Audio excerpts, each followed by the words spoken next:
পরীক্ষা দিতে এসে অ্যাডমিট কার্ড নিয়ে না আসায় পরীক্ষায় বসতে পারছিল না এক পরীক্ষার্থী।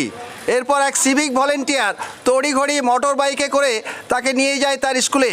সেখান থেকে অ্যাডমিট কার্ড নিয়ে আসে পরীক্ষা কেন্দ্রে। যদিও তখন পরীক্ষা শুরু হয়ে যায়। রামপুরহাট থানার জয়কৃষ্ণপুর হাই স্কুলের ছাত্র অয়ন শেখ গত বছর মাধ্যমিক পরীক্ষায় সে উত্তীর্ণ হয়নি।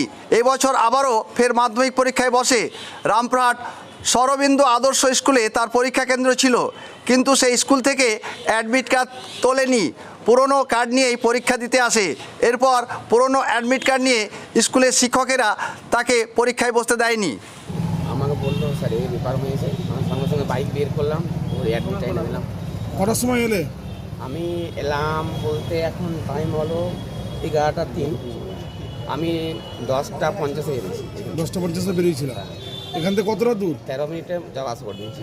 আচ্ছা, কি নাম ছেলেটার? ছেলেটার নাম অয়ন শেখ। বাড়ি কোথায় বাড়ি? ওর বাড়ি শেখপুর। মানে কিভাবে নিয়ে গেলে? বাইকও নিয়ে গেলাম। বাড়ি নিয়ে গেছিলেন, স্কুল নিয়ে গেছিলেন? স্কুল নিয়ে গেলাম, স্কুল নিয়ে গেছিলেন। জয়কৃষ্ণপুর স্কুল। স্কুল থেকে নিয়ে এলে? হ্যাঁ, স্কুল। মানে ও অ্যাডমিট তোলেনি? অ্যাডমিট তোলেনি। ও পুরোনো অ্যাডমিটটা নিয়ে এসেছিলো, ওই অ্যাডমিটটা হলো না। স্যার বলে হবে না। সঙ্গে সঙ্গে আমি গাড়ি বের করলাম, জয়কৃষ্ণপুর স্কুল হাই স্যারকে ফোন করলাম, স্যার এই ব্যাপার ঘটনা, আপনার ক্যান্ডিডেট অ্যাডমিট বলে গেছে। স্যারকে ফোন করলাম, তবে সঙ্গে সঙ্গে চলে গেলাম বাইক নিয়ে অ্যাডমিট। কি নাম তোমার? আমার নাম বিদ্যাপতি ঘোষ।